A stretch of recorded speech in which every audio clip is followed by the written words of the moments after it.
Hello everyone, কেমন আছেন সবাই?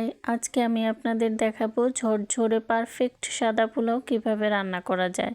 চলুন রান্নাটা শুরু করি। পোলাও রান্না করার জন্য আমি এখানে 1 কেজি চাল নিয়েছি। এই চালটা আমি 15 মিনিট পানিতে ভিজিয়ে রেখে ভালো করে ছেঁকে নিয়েছি। এবার একটি কড়াইয়ে দিয়ে দিলাম 1 কাপ সয়াবিন তেল। তেলে দিয়ে দিলাম 3 টুকরো দারচিনি।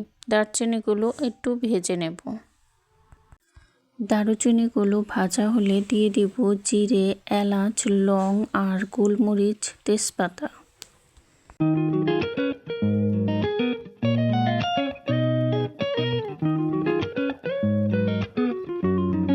সবগুলো একসাথে ভাজা হয়ে গেলে এবার দিয়ে দিব আদা কুচি।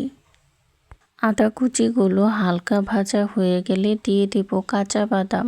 কাঁচা বাদামগুলো আমি খোসা সহ দিয়েছি, চাইলে আপনারা খোসা ছাড়িয়ে নিতে পারেন। এবার কাঁচা বাদামগুলোকে ভালো করে ভেজে নেব।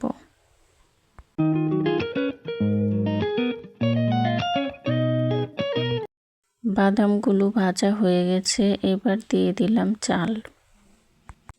এবার আমি 5 মিনিট মতো ভেজে নেব।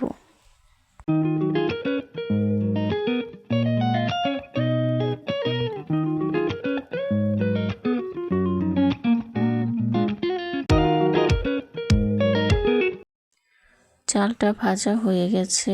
চালটা যখন ভারী থেকে হালকা হয়ে আসবে তখন বোঝা যাবে চালটা ভাজা হয়ে গেছে। পোলাও রান্না করার জন্য আমি এখানে একটা পাতিলে পানি ফুটিয়ে নিয়েছি। আপনারা 1 কেজি চালের জন্য 1.5 কেজি পানি দেবেন, তাহলে কিন্তু পোলাওটা ঝরঝরে হবে। আমি এখানে দিয়ে দিলাম 2 চামচ লবণ। এবার ফুটন্ত পানিতে পোলাওয়ের চালটা ঢেলে দিচ্ছি। এই অবস্থায় চুলার আঁচ হাই থাকবে।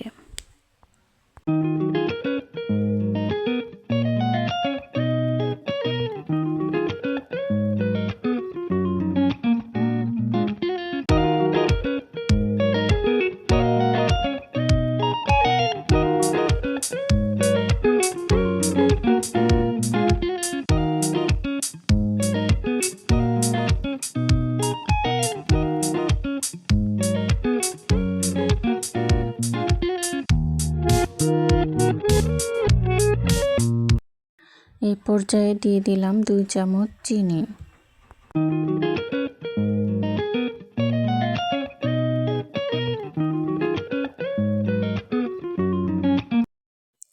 এখন আমি দিয়ে দিলাম কয়েকটা কাঁচামরিচ। পানি আর চাল যখন মাখো মাখো অবস্থায় থাকবে তখনই চুলার আঁচ কমিয়ে একটি ঢাকনা দিয়ে ঢেকে দিতে হবে। চুলার আঁচ এই পর্যায়ে একদম লোয়ে থাকবে। 5 মিনিট পর আমি ঢাকনাটি খুলে নাড়িয়ে নিচ্ছি। এবার আমি ঢেকে দিলাম 10 মিনিটের জন্য।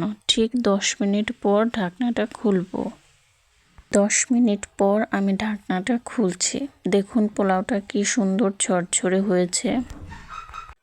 পোলাওটা ঢাকনা দিয়ে ঢেকে রাখলে কিছুক্ষণ পর কিন্তু আরও ঝরঝরে হবে। আমার রেসিপিগুলো যদি আপনাদের ভালো লেগে থাকে তবে অবশ্যই সাবস্ক্রাইব করে পাশে থাকবেন। সবাইকে ধন্যবাদ।